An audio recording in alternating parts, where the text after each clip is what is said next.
विश्व ब्रह्मांडर त्राणकर्ता भावरे जगतर नाथ जगन्नाथ एही दिन श्री मंदिर भितर बाहरी आसथांती निजर भक्त मानंकु दर्शन देवा लगी।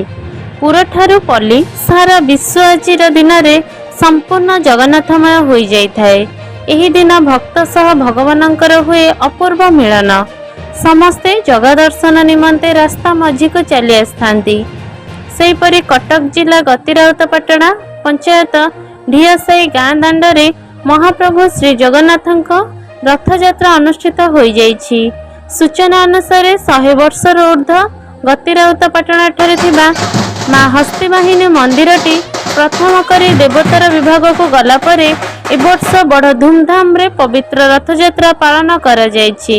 एही रथयात्रा रे गाँर समस्त आबाल वृद्ध वनिता रथ टाणिबा सह प्रत्येक घर आगरे जगा रथ को अटकाई पूजा अर्चना करथिले।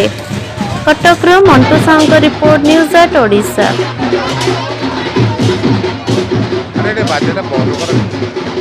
नमस्कार, मु अंकिता दास। मु गतिराउतपाटଣା माने आम ग्राम देवती माँ हस्तीवाहिनी गोटे झील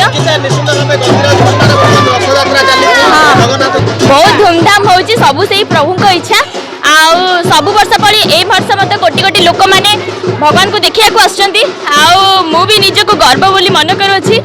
मु ओडिया आउ मो भाषा बढ़िया, मो प्रभु भी बढ़िया।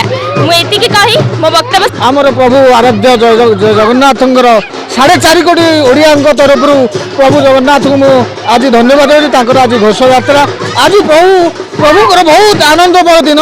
आज प्रभु माउसी माँ घर को आसछंती पोड़पिठा खाइबापी यही यात्रा देखापी आम सारा विश्वर लोक पुरी धाम को जाइछंती। आम ढियासाई ग्राम बहुत भक्त आसी रथ को टाणुंट आम माउसी माँ घर को अग्रसर हो। जय जगन्नाथ।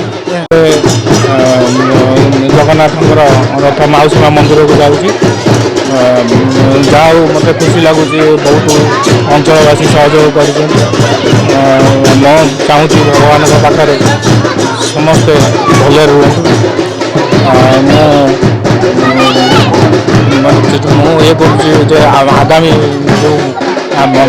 वर्ष टी बहुत धूमधाम हो फेस्टिवल तरफ जी सहयोग करवा बहुत वर्षर परंपरा आम कालसी थिबा भितर थिले जो केश बड़ा बाबा कालसी सेते अमल से आणिक करथिले जगन्नाथ को पुरी आणिक करथिले।